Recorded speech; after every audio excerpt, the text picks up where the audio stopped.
Vamos conectar aqui com o doutor Alex Benevides, ele é cirurgião cardiovascular lá do Complexo Hospitalar Central. Oi, doutor, boa tarde, seja bem-vindo aqui ao Band Cidade. Falamos para todo o estado neste exato momento. Que satisfação recebê-lo. Bom dia, Adilson. Bom dia a todos. É um prazer falar com vocês nessa manhã. Doutor, eu queria começar perguntando o seguinte. Quais são as doenças mais comuns, né, que a gente acaba enfrentando no nosso dia a dia, que é de peculiaridade justamente, inclusive, do segmento do senhor, que é um cirurgião cardiovascular, que tipo de medidas que a gente pode tomar para não ser acometidos a elas? Ou seja, no nosso dia a dia, naturalmente, qual é o segredo, qual é a receita para a gente ter uma ação preventiva, podemos dizer assim? A gente costuma falar para os pacientes que o espectro da doença cardiovascular é um espectro amplo.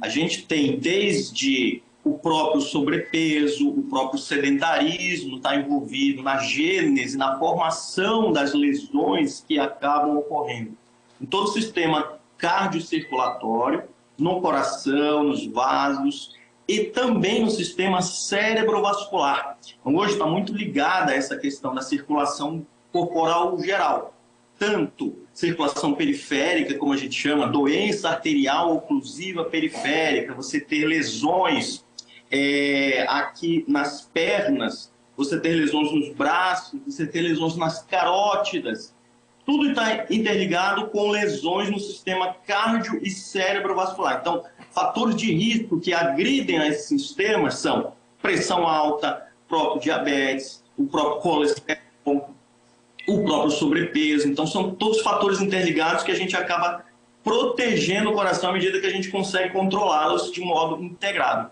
Então, a atividade física, a alimentação, esses hábitos, eles são extremamente necessários no dia a dia do cidadão para ele se prevenir das maiores possibilidades de qualquer tipo de patologia. Então, doutor, é meio que dessa forma que a gente começa a compreender, né? Exato. Os fatores de risco acabam contribuindo de modo integrado para que a gente consiga causar uma lesão ou proteger o cidadão de uma lesão.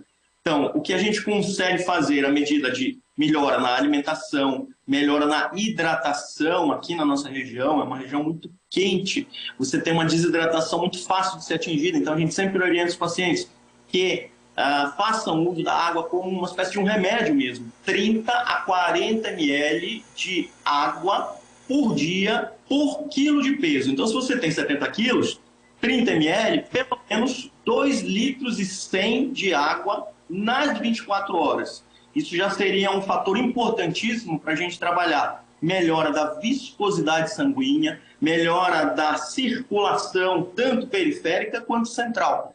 Alimentação, exercício físico, o próprio sono, o American Heart Association, que é a maior sociedade de cardiologia do mundo hoje, trabalha como alterações de sono são também muito importantes na gênese da doença cardiovascular e cerebrovascular. Então, se você dorme mal, uma noite mal dormida, ela vai gerar uma elevação na produção de cortisol durante a manhã, que vai aumentar os seus níveis pressóricos. Isso também vai gerar uma lesão a nível de sistema nervoso central e a nível de sistema cardiovascular.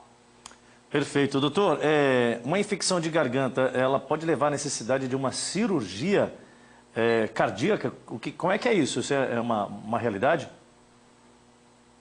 Na verdade, esse é um tópico muito curioso assim, a respeito da nossa especialidade. A gênese da lesão, a gente acaba denominando como uma endocardite, uma lesão por uma bactéria no interior, no revestimento interior do coração. Por isso, endocardite. Essa bactéria, ela está presente na boca de todos nós, se chama Streptococcus. Ela está presente em harmonia com outras bactérias. A gente tem muita bactéria na boca que estão em equilíbrio biológico. Quando acontece um desequilíbrio, essa bactéria ela aumenta muito a sua quantidade. E aí acaba causando uma lesão, uma infecção de garganta. Pode ser uma infecção relativamente comum. Em geral, no paciente jovem, no adulto jovem, no adolescente, ali em torno de 15 a 17 anos. E aí, quando ela é uma infecção de repetição, quando ela é uma infecção mal curada, como é uma infecção que é usado um antibiótico não adequado para ela, ou por um tempo não adequado, ela acaba se perpetuando, a quantidade dessa bactéria acaba crescendo muito no tecido aqui adjacente à garganta, às amígdalas, e isso acaba caindo na corrente sanguínea, chegando até o revestimento interno do coração e causando lesões, principalmente nas válvulas. A gente tem a imagem aí de uma substituição de uma válvula do coração causada por endocardite. Então, em geral, a válvula mitral, que é a válvula do lado esquerdo do coração. Aqui a gente tem uma prótese que é feita também com disparo rápido. A gente já tem trazido essas tecnologias novas aqui para o estado de Rondônia, para que você consiga melhorar a oferta de tratamentos, mesmo com lesões complexas valvares ou do revestimento interno da musculatura do coração. Então, a endocardite ela pode sim ser causada por uma infecção de garganta maltratada, que vai gerar o que a gente chama de uma febre reumática. É como se essa bactéria ela ficasse circulando no sangue, causando uma inflamação em todos os tecidos, mas principalmente de modo muito focal no revestimento interno do coração e das suas válvulas. Perfeito, doutor. Aqui no Brasil, qual é a cirurgia cardíaca que é mais realizada? E a gente tem algum tipo de semelhança com outros lugares do mundo, por exemplo, em termos de problemas enfrentados neste segmento aí?